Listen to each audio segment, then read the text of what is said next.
Welcome to another episode of the Barron Report, where we talk about all things innovation in the restaurant and hospitality space. And today we're really going to be breaking down the topics of minimum wage. And this, I think, is kind of a big deal as we look at a lot of the minimum wage increasing here recently on December 31st and now on January 1st. We've seen as many as 20 states now that are increasing their wages in some form or other, all, of course, which are inching toward this $15 an hour minimum wage that seems to have been set by kind of what's been happening in California.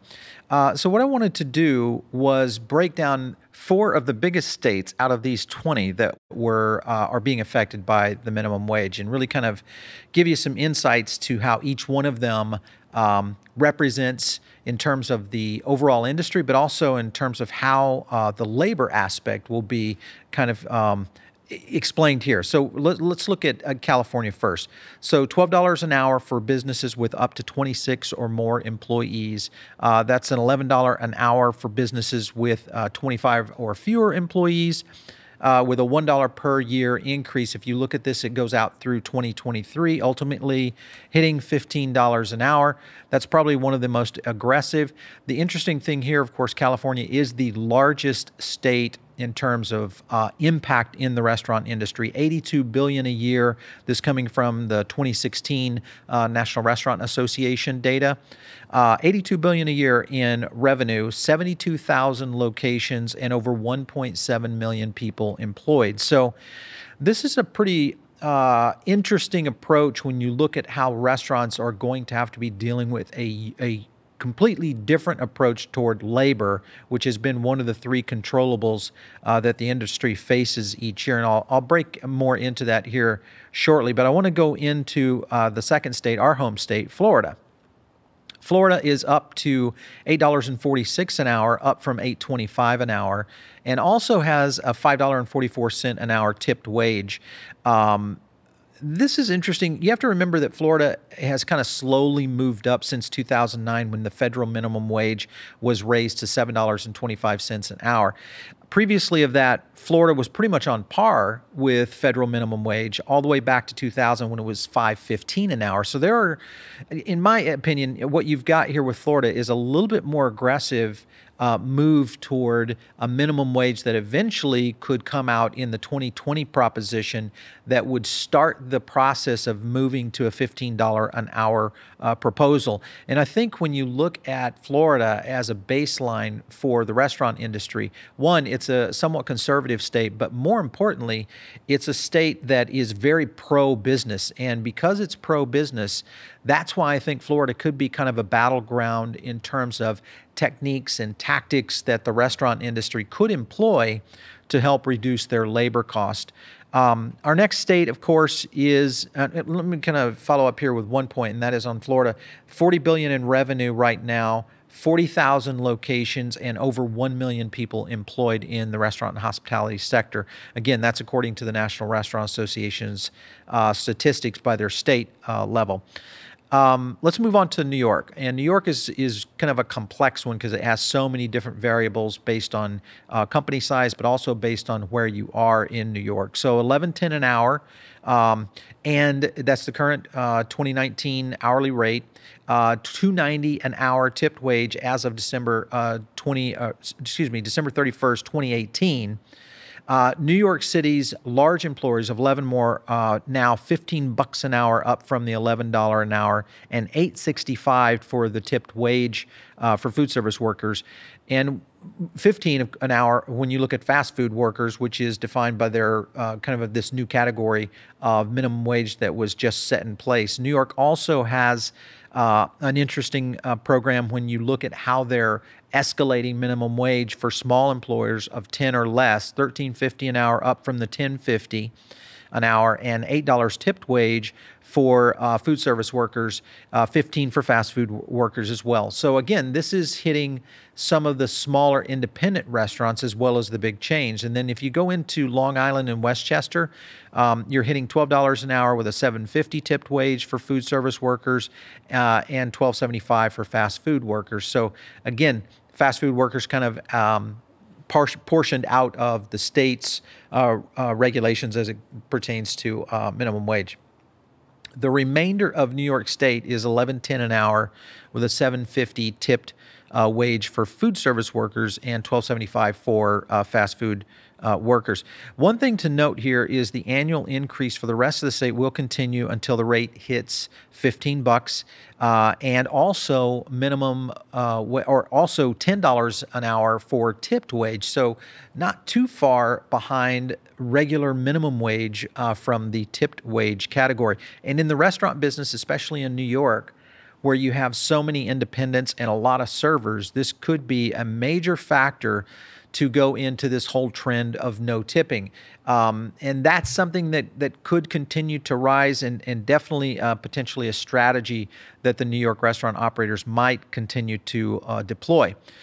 As far as the data is looked at, when you look at the state of New York, $43 billion in revenue, 44,000 locations in New York, and 847,000 employed. Colorado wraps up our fourth state that we wanted to look at. They are at $11.10 an hour, up from $10.20 per hour, $8.08 per hour on the temp wage category. And this is on track to hit the $12 per hour by 2020 program. And also Colorado is another $12 billion, 12,000 locations, and 281,000 employees. So the 20 states, these are the big ones that have the most impact.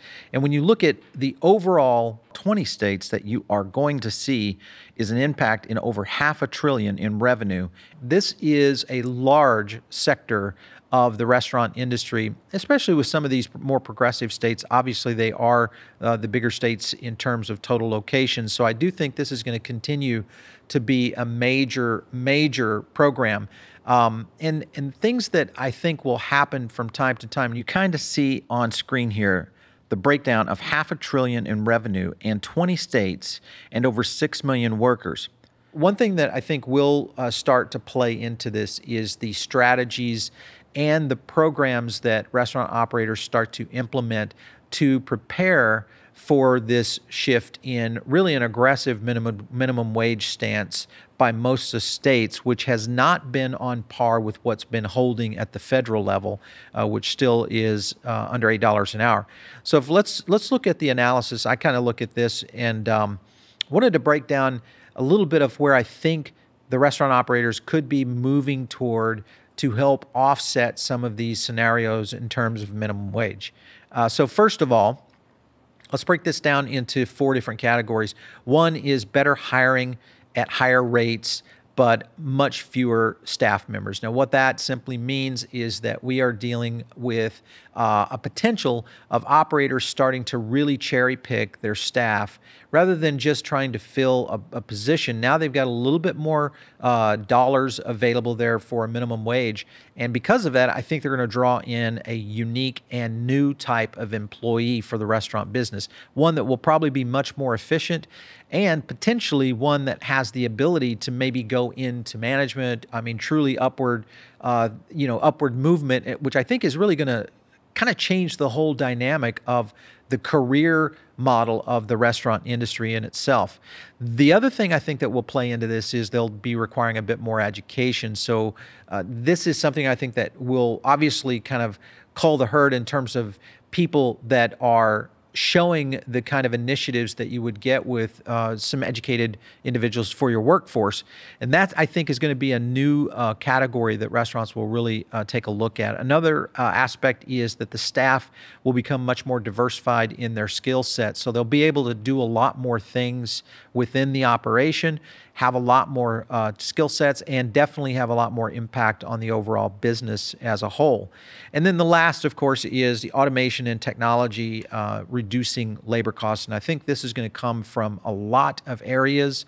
This is not, the robot hamburger flipper gimmick type technology. This is, I think, true technologies that will change the dynamics of how food and restaurants operate. And delivery is a really good example of this because delivery in itself was never really built for handling, restaurants were never really built for handling large amounts of delivery orders, but because of all the delivery logistics companies from Uber Eats to DoorDash and Postmates and so on, you've kind of set the tone for restaurants for really a new avenue to revenue. And I think that in itself is going to change the dynamic of the crew makeup in a restaurant and also have a lot more effect on the overall labor cost. Granted, the labor costs will be shifted into other logistics and operational costs, but it will reduce overall labor costs. And again, I think it's going to be one of those scenarios in restaurants where a more talented crew set, which could also have a really great side effect for consumers, and that is getting a talented crew set in place in these brands and restaurants could enhance the overall customer experience. So I think for the most part, minimum wage rise in minimum wage across all of the states as it pertains to the restaurant industry, I think is a good thing. I think we're going to see a lot better service at the restaurant level. We're going to see automation and technology really playing out and really getting into a scenario where we'll start to see a true shift in the labor force for the restaurant industry. And I think overall, that's a good thing for the business side of the restaurant business. It just has such an stigma about it. And you know, until the last 5 years, it hasn't been a real career path or choice by a lot of talented people. And it's not saying that good, hardworking people aren't there. It just means that we need as many great and the best of in almost any industry. And I think this could potentially be the catalyst to give the restaurant industry just that. Next up, we're going to break down Chipotle. And Chipotle, I think, has hit a home run with this Your Goals, Our Bowls program. And when you think about the program that Chipotle has implemented, it's really such a simple idea when you look at the aspect of these diet fads and these diet modes of eating that have really kind of taken over society and in many cases really kind of shifted entire, dining habits. I think these lifestyle bowls that Chipotle have essentially kind of tacked onto are just what the brand needed. It needed a new, fresh approach. How they did this without other brands doing this first is still amazing to me because it just seems so obvious that the Whole30 salad bowl, the paleo salad bowl, the keto and the double protein just seems like a natural for when you look at what's happening in Chipotle. And some things that I think that will really be affected by this is Chipotle's falling sentiment numbers. And they have had some falling sentiment numbers over the past 2 years. Obviously, we've seen the food scare. Their SRV growth is now up a little bit, almost 4.2% since last year. And I think these are early indicators for Chipotle that they could be on another rise. Now, I still have to say that this is still a cautious, especially if you're looking at investing in Chipotle as a publicly traded company. I think it's a cautious approach. We're not giving stock advice. But if you look at how Chipotle compares up to other of the top 150 and the top 50 emerging brands, they're still a bit behind their SRV numbers. And SRV stands for social restaurant visits. SRVs are essentially when someone is on social media and they're mentioning about an instance at that restaurant. So it might be an Instagram post, a Twitter post, or a Facebook post. Either has a picture or it has some sort of conversation data there that alludes to a visit, and that includes a social restaurant visit. Another thing that I would like to add when you look at Chipotle, and this is kind of a wrap up on where I think Chipotle's direction is going. First of all, I think their new CEO, Brian Niccol, is definitely the guy for the job. He, of course, coming over from Taco Bell, which is an interesting move, but not one that I think is out of a position for this fast casual concept. But where I think this brand could potentially position is in delivery. And that is a factor that Chipotle has just not had in the last couple of years. Their movement toward delivery and partnering with companies like DoorDash and even Chipotle's own delivery program could reposition this brand as a top 10. Right now, they're currently out of our top 10 in our emerging brands category. But I do think that this brand has some potentials here, and especially with innovations, much like what you've seen with this new multivariant bowl program, which I think is a perfect match for the Chipotle audience and their overall guest approach towards sentiment and getting back the guest that used to come to Chipotle all the time. So increasing those frequencies and really bringing the brand back to a top earner and potentially back into the mainstream of the top 10 brands in the United States. Hopefully, if you guys get a chance, we continue to try to cover breaking news and some of the top topics that are hitting the industry here on the Barron Report. I try to give my analysis on what I think is kind of coming at us in terms of how these particular topics are being affected in reference to the restaurant and hospitality space. So if you have a show idea, or maybe there's a topic that you'd love for us to explore, make sure and just shoot us an email, which is just producer@foodabletv.com. You can also tweet to me on Twitter, of course, just @PaulBarron. If I'm not following you, I will. If you tweet me, I will definitely follow you, and then we can DM and go back and forth on some Q&A there if you do have some ideas for the show. Hopefully, this has given you guys some insights. We'll continue to wrap up more and more of our content here on the Barron Report. We've got some emerging brand coverage coming to you this year.